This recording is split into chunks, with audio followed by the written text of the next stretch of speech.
Hello, നമ്മൾ ഇന്ന് പഠിക്കാൻ പോകുന്നത് വചനത്തെ പറ്റിയിട്ടാണ്. വചനം നമ്മൾ ചെറുപ്പത്തിലെ പഠിച്ചിട്ടുണ്ട്. ഏകവചനം, ബഹുവചനം. അപ്പോൾ വചനം രണ്ട് തരം: ഏകവചനം, ബഹുവചനം. ഇംഗ്ലീഷിൽ നമ്മൾ സിംഗുലർ എന്നും പ്ലൂരൽ എന്നും പറയും. അപ്പോൾ ഏകവചനം എന്ന് പറയുന്നത് സിംഗുലറാണ്. സിംഗുലർ എന്ന് പറയുന്നത് പേര് സൂചിപ്പിക്കുന്ന പോലെ തന്നെ ഒന്നിനെ സൂചിപ്പിക്കുന്നതാണ് ഏകവചനം. ബഹുവചനം എന്ന് പറയുന്നത് ഒന്നിൽ കൂടുതലിനെ, രണ്ടോ അതിൽ അധികമോ ഒന്നിൽ കൂടുതൽ ഉള്ളതിനെയാണ് ബഹുവചനം വഴി സൂചിപ്പിക്കുന്നത്. ഇനി ബഹുവചനത്തെ നമുക്ക് മൂന്നായിട്ട് തരംതിരിക്കാം. അതാണ് നമുക്ക് കുറച്ച് കൺഫ്യൂഷൻ. ചെറുപ്പത്തിൽ പഠിച്ചിട്ടുണ്ടാകും, എന്നിരുന്നാലും ഒന്ന് ഓർമ്മപ്പെടുത്താനായിട്ട് ഒരു പ്രാവശ്യം കൂടി പറയുകയാണ്. സലിംഗ ബഹുവചനം, അലിംഗ ബഹുവചനം, പൂജക ബഹുവചനം. സലിംഗ ബഹുവചനം, അലിംഗ ബഹുവചനം, പൂജക ബഹുവചനം. എന്താണ് സലിംഗ ബഹുവചനം? അതായത് നമുക്ക് ഈ സലിംഗ ബഹുവചനത്തിലെ നമുക്ക് സ്ത്രീയാണോ പുരുഷനാണോ, അതായത് ലിംഗഭേദം നമുക്ക് അറിയാൻ സാധിക്കുന്ന ബഹുവചനങ്ങളെയാണ് സലിംഗ ബഹുവചനങ്ങൾ എന്ന് പറയുന്നത്. ഉദാഹരണം പറയുകയാണെങ്കിൽ അമ്മമാർ, അധ്യാപികമാർ അല്ലെങ്കിൽ അധ്യാപകന്മാർ എന്നൊക്കെ പറയുന്നത് ആണ് എന്ത്? സലിംഗ ബഹുവചനം.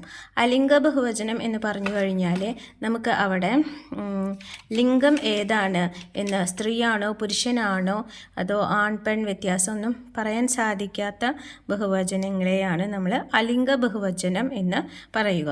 ഉദാഹരണം പറയുകയാണെങ്കിൽ കുട്ടികൾ, ആൺകുട്ടികളാകാം പെൺകുട്ടികളാകാം. പൊതുവേ കുട്ടികൾ എന്ന് പറഞ്ഞാൽ നമുക്ക് അത് തിരിച്ചറിയാൻ സാധിക്കില്ല. അതേപോലെ മക്കൾ, ആൺകുട്ടിയാകാം പെൺകുട്ടികളാകാം. മൃഗങ്ങൾ, ഇതൊക്കെ അലിംഗ ബഹുവചനത്തിൽ വരുന്ന ഉദാഹരണങ്ങളാണ്. ഇനി പൂജക ബഹുവചനം. പൂജക ബഹുവചനം എന്ന് പറഞ്ഞാൽ നമ്മൾ ബഹുമാനം സൂചിപ്പിക്കുന്നതിനായിട്ട് ഏകവചനത്തിൻ്റെ കൂടെ ഉപയോഗിക്കുന്ന ചില പ്രത്യയങ്ങളുണ്ട്. ഉദാഹരണം പറയുകയാണെങ്കിൽ സ്വാമികൾ. ഇവിടെ കൾ എന്ന് പറയുന്ന ഒരു വിഭക്തി പ്രത്യയം നമ്മൾ ഉപയോഗിച്ചു. അപ്പോൾ സ്വാമീനെ ബഹുമാനാർത്ഥം നമ്മൾ സ്വാമികൾ. അതേപോലെ താങ്കൾ, പിന്നെ വൈദ്യർ.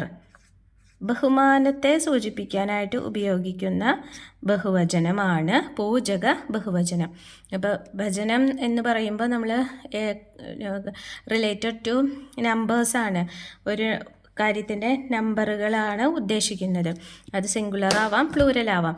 അത് സിംഗുലർ എന്ന് പറയുന്നതാണ് ഏകവചനം. ഒന്നിൽ കൂടുതലുണ്ടെങ്കിൽ നമ്മൾ ബഹുവചനം എന്ന് പറയും. ബഹുവചനത്തിനെ 3 തരത്തിലായിട്ട് വീണ്ടും ഡിവൈഡ് ചെയ്തിട്ടുണ്ട്. സലിംഗ ബഹുവചനം, അലിംഗ ബഹുവചനം, പൂജക ബഹുവചനം. സലിംഗ ബഹുവചനത്തിലെ നമുക്ക് ലിംഗവ്യത്യാസം മനസ്സിലാകുന്ന ബഹുവചനങ്ങളാണ് സലിംഗ ബഹുവചനങ്ങൾ. അലിംഗ ബഹുവചനം എന്ന് പറഞ്ഞാൽ നമുക്ക് ലിംഗവ്യത്യാസം, ആണാണോ പെണ്ണാണോ എന്ന് മനസ്സിലാവാത്ത ബഹുവചനങ്ങളാണ് അലിംഗ ബഹുവചനങ്ങൾ. പൂജക ബഹുവചനങ്ങൾ എന്ന് പറഞ്ഞാൽ നമ്മൾ ബഹുമാനം സൂചിപ്പിക്കുന്നതിനായി ഉപയോഗിക്കുന്ന ഏകവചനത്തിൽ ചേർക്കുന്ന വിഭക്തി പ്രത്യയങ്ങൾ, അതിനെയാണ് നമ്മൾ പൂജക ബഹുവചനം എന്ന് പറയുക. ഉദാഹരണം സ്വാമികൾ, വൈദ്യർ, താങ്കൾ, ദ്രോണർ, ദീക്ഷിതർ, ശാസ്ത്രികൾ എന്നൊക്കെ പറയുന്നത്. Okay, thank you.